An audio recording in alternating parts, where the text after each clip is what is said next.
이거네요. 목포시 산정동 1769. 이게 살해소 그 해당 사건 같은데요. 이게 낙찰받은 가격이고 이게 판매한 가격이거든요. 1억 1,300만 원.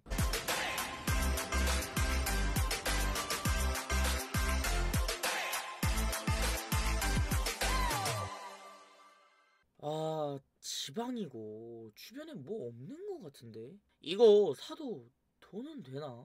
안녕하세요. 오늘은 조금 독특한 사례를 하나 가져왔어요. 제가 주변에 부동산 투자 해야 된다 라고 이렇게 말하면은 흔히 이런 핑계를 대더라고요. 그럴 돈이 없다.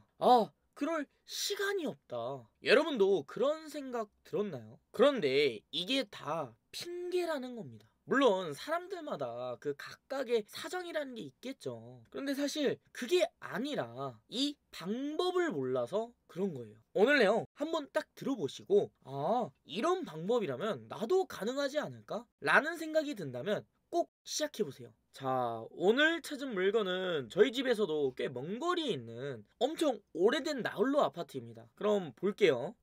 이거네요. 목포시 산정동 1769. 이게 살해소 그 해당 사건 같은데요. 여기 보면 이 물건이 한 8천 정도로 낙찰이 됐어요. 여기서는 세대 열람원이라고 해서 더 정확히 보여주거든요.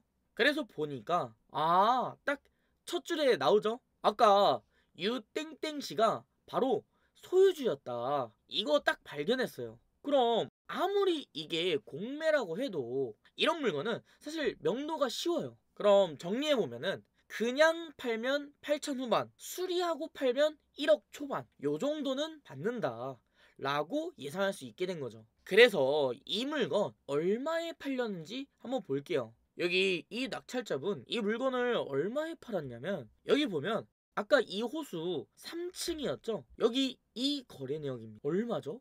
1억 1,300만 원. 네, 이 물건 약 3천만 원의 차익을 겨우 2달 만에 얻을 수가 있었어요. 심지어 이 물건 사실 한 7천 정도로 낙찰받을 수 있었는데 이분이 마지막에 조금 불안해가지고 더 높게 써가지고 이게 너무 아깝다고 하더라고요. 만약 그랬다면 거의 4천 정도를 벌 수 있었는데 정말 아깝긴 하겠네요. 자, 그럼 이 사례 속 내용 조금 더 자세히 볼게요. 과연 이 낙찰자분 뭘 믿고서 이걸 산 건지 이런 걸 투자자의 시선으로 하나씩 볼게요. 먼저 이 물건은 전라남도 목포시에 있는 정말 오래된 구축 아파트입니다. 자, 다시 화면으로 보시면은 단지 정보가 나오는데 93년이면 벌써 30년도 더 된 그런 물건이에요. 그래서 그런 건지 처음에 이 물건 감정가가 9,900인데 6천까지 더 떨어졌어요. 하지만 우리는 지금 투자자니까 내가 들어갈 집이 아니라 내가 돈이 되는 집인지 이걸 봐야 되잖아요. 그리고 또 전에 배운 거 있죠? 공시가 1억 이하의 집은 주택수의 미포함이라고요. 그럼 이거 차익만 낼 수 있으면 결국 온전히 내 돈이 되는 거니까 다 먹는다 이거죠. 그래서 보니까 일단 권리 분석은 요즘 웬만하면 다 자동으로 해주니까 쉽겠죠. 여기는 근저당권이 말소 기준 권리가 될 거고 그 이후로 뭐 딱히 특별한 권리는 없네요. 그럼 싹 사라질 거고 점유자도 보니까 여기 유땡땡씨가 전입일자가 말소 기준 권리보다 뒤에 있네요. 그럼 뭐 대항력도 없는 거고 그래도 또 이게 공매 물건이니까 경매랑 달리 이 명도에 대한 그 부담이 크단 말이에요. 그런데 이 물건 좀 더 자세히 보니까 여기 제3명세서랑 감정평가서라고 해가지고 보통 이런 공매나 경매에서 감정평가를 할 때 그 담당자가 확인한 내용들을 이렇게 기록해 두는 거거든요. 그럼 다시 이 제3명세서를 먼저 보니까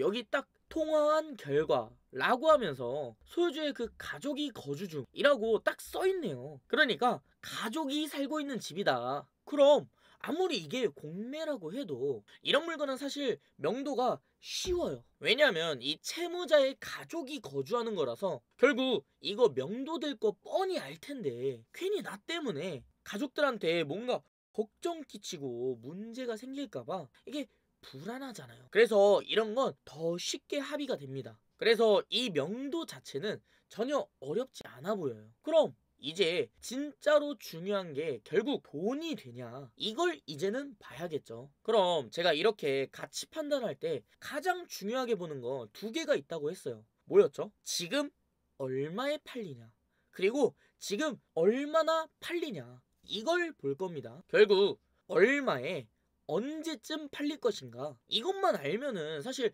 그것보다 싸게만 사서 딱 팔면은 장땡이니까요. 그럼 이제 실거래가를 한번 보니까 당시에 이 물건 낙찰 시기가 22년이잖아요. 그래서 그 시기를 한번 보니까 맞네요. 확실히 이거 다른 날짜들이랑 차이가 딱 보이죠? 보통 1년에 두세 건 정도 거래가 되는 거였는데 이때는 또 5건이나 거래가 됐었네요. 그럼 그렇게 거래가 많은 건 아니어도 여기 세대수가 200세대 정도인데 그 중에 5건이 나오는 건 나름 잘 팔리는 것 같아요. 그럼 이제 얼마에 팔리냐, 이걸 한번 볼게요. 먼저 이 물건이 당시에 9,000대로 주로 팔렸고, 또 제가 이런 물건 볼 때 이거 하나만 보면 안 되고 또 주변에 비슷한 물건도 같이 보라고 했었죠. 그래서 보니까 여기 이 물건이 있는데 중간중간 1억짜리도 보이네요. 그럼 이런 1억짜리가 제가 보기에는 리모델링을 했던 물건이 이렇게 팔리는 것 같아요. 그럼 결국 그냥 팔면은 9천 후반, 수리해서 팔면은 1억 초반, 요 정도는 받는다 라고 볼 수 있겠죠. 그럼 이제 이 물건 지금 어떤 상태인지 이걸 한번 볼 건데요. 물론 가장 확실한 거는 낙찰을 받고 나서 현장에 가보는 거지만 사실 그 전에도 먼저 확인할 수 있어요. 그렇게 먼저 한번 슬쩍 보고 이거 살지 말지 이거 고민해야 될 거 아니에요. 저는 이럴 때 두 가지 방법을 주로 쓰는데요. 먼저 감정평가서로 확인을 해요. 이 물건도 보면은 현관 사진이랑 밖에서 찍은 사진이 딱 나온단 말이죠. 그래서 보니까 현관이랑 베란다가 딱 봐도 주변이랑 다르게 새 걸로 보여요. 또 다음으로 저는 로드뷰도 주로 보는데요. 이렇게 보니까 뭐가 보이죠? 딱 봐도 수리되는 적이 다른 집이랑 차이가 딱 보여요. 이 창문 샤시가 딱 봐도 이쪽 물건들만 깨끗한 흰색인 게 수리를 했다는 거죠. 그것도 꽤 최근에 바꾼 것 같네요. 그럼 솔직히 이 샤시랑 현관문을 수리를 했는데 여기만 했을 것 같지 않단 말이죠. 그러니까 내부도 어느 정도 수리가 된 상태일 거라는 게 예상이 돼요. 이렇게 딱 예상을 하고 가니까 아까 수리된 집은 얼마였죠? 네, 그러니까 1억 정도로는 팔 수 있겠다 라는 판단이 일단 잡힌다는 거죠. 그래서 결국 이 물건 낙찰가가 8천 정도였는데 실제로 얼마에 팔렸는지 한번 찾아볼게요.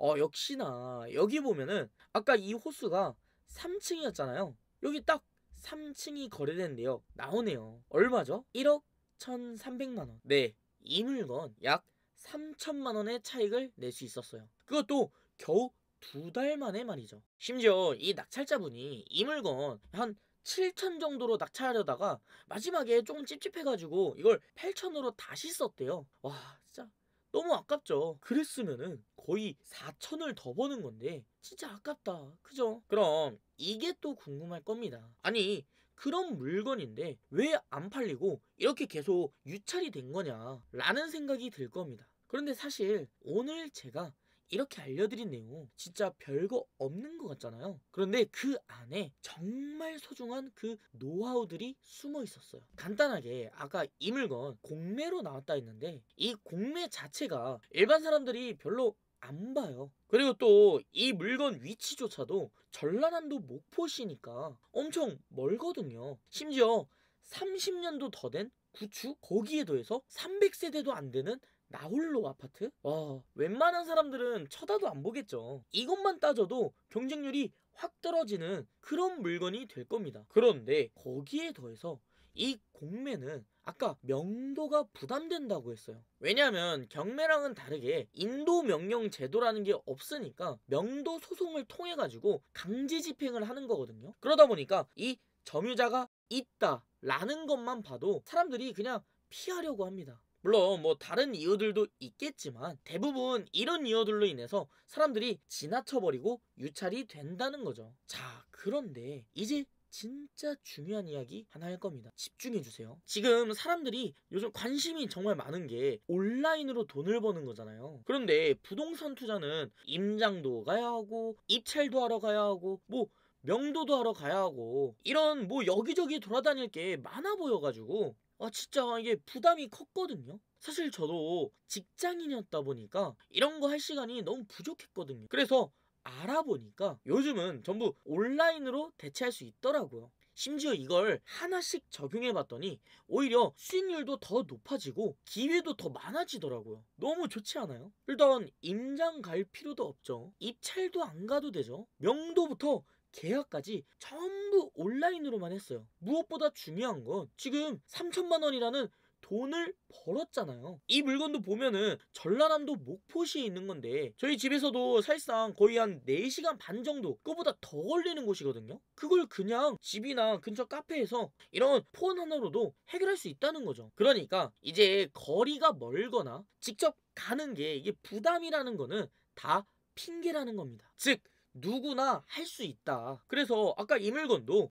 낙찰자분이 여기 이 현장 간 적도 없대요. 그런데 이걸 모르는 분들은 이 현장에 가야 한다는 그 부담 때문에 일단 피한다는 거죠. 솔직히 목포까지 몇 번이나 왕복하는 거? 와, 절대 쉽지 않거든요. 그런데 우리는 이 핸드폰으로 물건을 분석하는 것부터 입찰을 하고 명도를 하고 계약을 하는 것까지 다 온라인으로 해결할 수 있어요. 일단 이 물건 공매다 보니까 온라인으로 입찰을 할 수 있어요. 그러니까 경매장이나 어떤 부동산에 직접 가가지고 계약을 하는 게 아니라 온라인으로 입찰을 하고 온라인으로 돈을 입금해서 부동산을 마치 온라인 쇼핑하듯이 이걸 살 수가 있다고요. 그게 바로 이 공매 투자의 가장 큰 장점입니다. 이렇게 온비드라는 사이트가 있어가지고 여기는 한국자산관리공사인 공공기관에서 운영하는 그런 사이트인데요. 그러니까 공매로 나온 물건을 온라인으로 검색하고 입찰할 수 있도록 그렇게 만들어둔 사이트입니다. 여기서 그냥 인증서로 로그인해서 입찰부터 낙찰까지 다 할 수 있어요.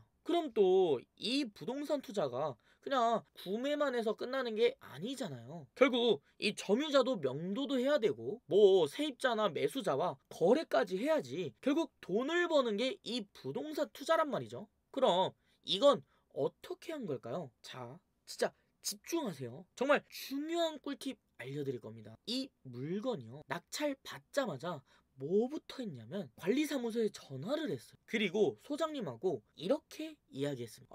지금 이 물건 미납관리비도 있던데 이거 원래 법적으로 봐도 굳이 납부 안 해도 되는 거지만 그냥 제가 다 깔끔하게 납부하겠다. 그러니까 소장님도 최대한 협조 부탁드린다. 그리고 또 지금 점유자가 어차피 법적으로도 증명이 돼서 나가야 하는 사람이다. 그래서 일단 연락으로 먼저 합의를 하려는데 거기 집주인 번호 좀 알려달라 라고 하는 겁니다. 그러면 뭐 개인정보가 어쩌고 이런 말 당연히 하겠죠. 그런데 사실 이 개인정보라는 것도 이미 이 낙찰자와 채무자로 법적으로도 이미 당사자가 된 그런 상태니까 상관이 없거든요. 또 사실 그냥 이 점유자 연락처는 지금 이 물건 같은 경우는 관리소장님을 통해서 얻었지만 사실 해당 법원이나 해당 담당자한테 연락만 해도 관련 서류들 다 받을 수 있거든요. 그럼 거기에 채무자 정보랑 이런 거 다 나와요. 이렇게 한 다음 그 점유자랑 연락을 하는 거죠. 그럼 또 이 사람이 이사 잘 갔는지 이것도 나중에 봐야 되잖아요. 이때는 어떻게 하냐면 아까 관리소장님 있죠. 그분한테 아까 그 관리비 미납금 바로 내지 말고 이렇게 말하세요. 거기 점유자분이랑 이야기는 잘 됐고 언제까지 이사 간다고 했다. 그럼 미납관리비는 이거 집 비워진 거 다 확인되면은 그때 같이 납부하겠다. 그래서 그런데 이사 간 뒤에 이거 집 잘 비워졌는지 이것만 한번 확인 부탁드린다. 확인되면은 명도 확인서랑 이런 거 우편으로 보내드릴 테니까 그거 서명만 한번 받고 다시 우편으로 보내주시면 된다 라고 말하는 거죠. 그리고 이 미납관리비 있죠? 이거 원래 점유자가 내야 할 돈이에요. 그러니까 만약에 점유자랑 합의할 때 그 정한 금액 거기서 빼고 주면 된다고요. 만약에 명도합의금으로 100만 원 딱 정하고 미납관리비가 70만 원 있었다고 하면은 이 미납관리비 70을 뺀 30만 원만 합의금으로 주고 그 70은 관리실에 내는 거죠. 자, 그럼 명도까지 싹 깔끔하게 끝냈죠. 전화통화 하나로. 그럼 이제 남은 거 뭐 있죠? 네, 이거 팔아야죠. 이 부동산을 결국 팔아야지 돈이 되는 거잖아요. 그런데 우리가 명도도 하면은 이때 뭐가 생기죠? 집 비밀번호랑 그 방 내부 사진이 생기게 돼요. 똑똑하신 분들은 벌써 감이 왔을 거예요. 네, 이 사진들로 주변 부동산에 싹 중개를 맡겼고요. 중개야 뭐 주변 부동산에 딱 검색해가지고 문자나 전화해가지고 맡긴다 라고 말하면은 알아서 다 해주거든요. 그렇게 물건 살 때 봤던 그 시세대로 어느 정도 딱 맞춰가지고 싹 중개를 돌리는 거예요. 심지어 이거는 다른 물건들이랑은 다르게 이 물건은 리모델링까지 딱 된 그런 물건이라서 인기도 더 많겠죠. 그리고 역시나 계약하겠다는 연락이 엄청 쏟아졌대요. 그렇게 부동산 사장님 중에서도 협조도 잘해주시고 좋은 계약도 딱 잡아주시는 분, 그런 분이 있어서 그분한테 위임장이랑 인감증명서를 다 우편으로 보내드리고 이거 계약도 대신할 수 있었어. 결국에 이 물건 사는 것도 명도하는 것도 파는 것도 전부 집에서 핸드폰 하나로 해결할 수 있었어요. 밖에 나간 거라고는 우편 보내려고 그 집 근처 우체국 잠깐 간 거? 그거밖에 없대요. 어떤가요? 이게 모를 때는 다 어렵고 복잡해 보이는데 이렇게 알고 나니까 굉장히 쉬워 보인단 말이죠. 실제로 저는 10년 동안 이런 시행착오를 계속 겪고 그걸 또 해결하면서 이런 노하우가 엄청나게 쌓였어요. 그렇다 보니까 단순한 투자법이 아니라 이런 실전 노하우로 만약에 리스크를 해결할 수 있는 그 방법들까지 알려줄 수 있게 되었다고요. 혹시라도 더 궁금하시면은 아래 고정 댓글에 보면은 다른 영상도 제가 준비해 놨으니까 꼭 시청해보세요. 뭐 하라고요? 아래에 고정 댓글 링크 누르고 다음 영상도 꼭 보세요. 또 그게 아니더라도 제 채널 구독해두시면 제가 공부하고 경험한 각종 노하우들 하나씩 알려드리고 있으니까 천천히 배워보시는 것도 추천드려요. 그럼 오늘도 이렇게 긴 영상 끝까지 봐주셔서 정말 감사드리고요. 저는 다음에 또 좋은 정보 정리해서 다시 돌아오겠습니다. 감사합니다.